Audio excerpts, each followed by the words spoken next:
سلام دوستان عزیزم، امیدوارم حالتون خوب باشه و از تماشای این ویدیو لذت ببرید.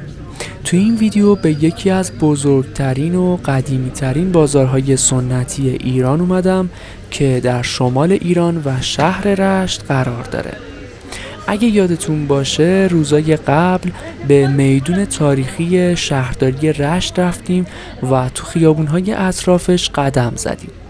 تو این ویدیو هم به قسمت‌های مختلف و جذاب بازار رشت میریم و باهاش آشنا میشیم.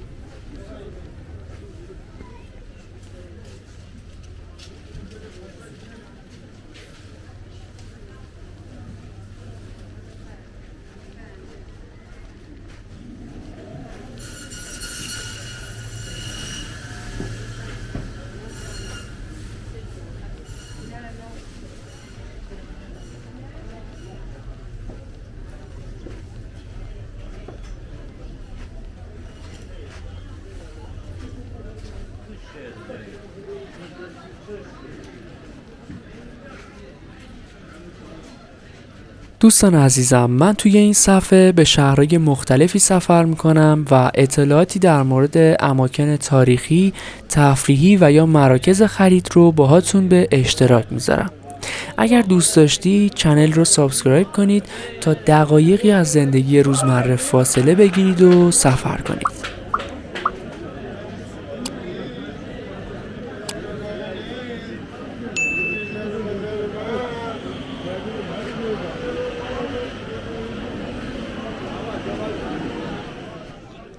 بازار بزرگ رشت در استان گیلان قرار داره و با مساحت حدود 24 هکتار یکی از بزرگترین بازارهای ایران محسوب میشه. تاریخ ساخت این بازار سنتی به دوره قاجار و اوایل دوره پهلوی مربوط میشه و شامل قسمت‌های مختلفیه. این قسمت‌ها شامل کاروانسرای محتشم، کاروانسرای ملک، کاروانسرای چینیچیان، طاغی سعادت، طاغی بزرگ و طاغی کوچک میشه.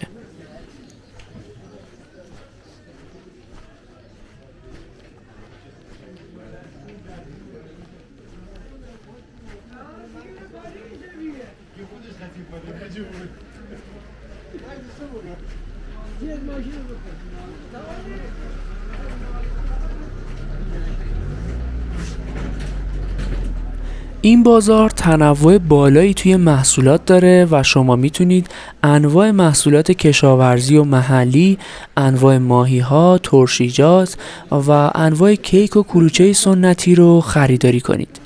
توی بخشای دیگه بازار هم میتونید انواع طلا و جواهرات، پوشاک مردونه و زنونه، لوازم خونگی و خیلی از اجناس دیگر رو خریداری کنید.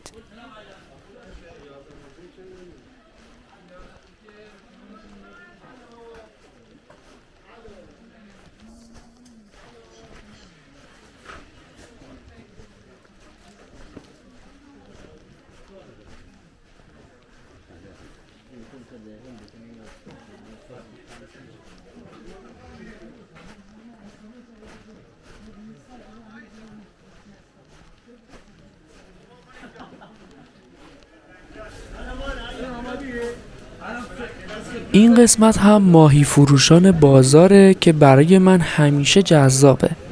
اگه صبح زود به این قسمت از بازار بیاید، مردهایی رو میبینید که با لباسای صیادی ماهی‌های تازه صید شده رو به اینجا آوردن و افرادی هم در حال خرید هستن.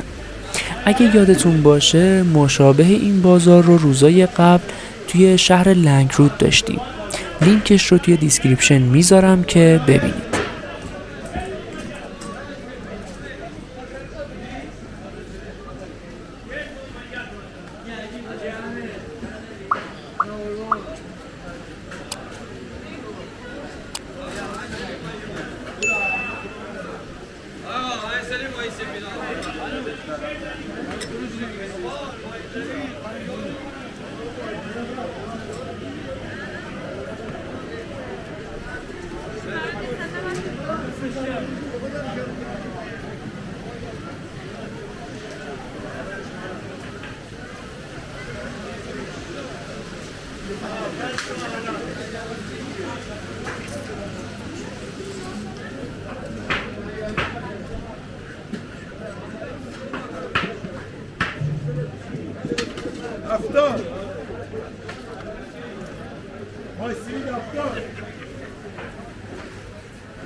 این کوچه هم همونطور که میبینید مرکز فروش پوشاکه و از یک سمت به میدون شهرداری و از سمت دیگه به ابتدای بازار ماهی وصل میشه.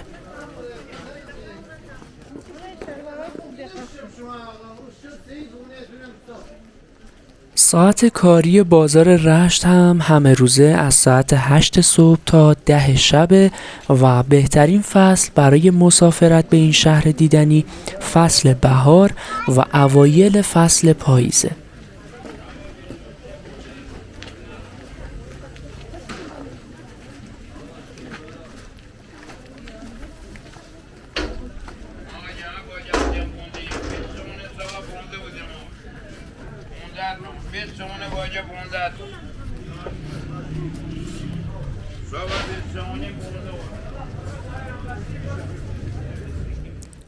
این قسمت هم مرکز فروش لوازم و تحریره که به بازار کتاب فروشان معروفه.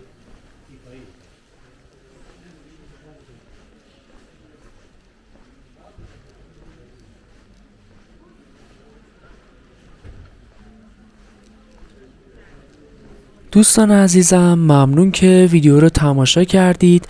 لطفاً از طریق کامنت ها با من در ارتباط باشید و برای آشنایی با اماکن تفریحی و قدم زدن در شهرها چنل رو سابسکرایب کنید.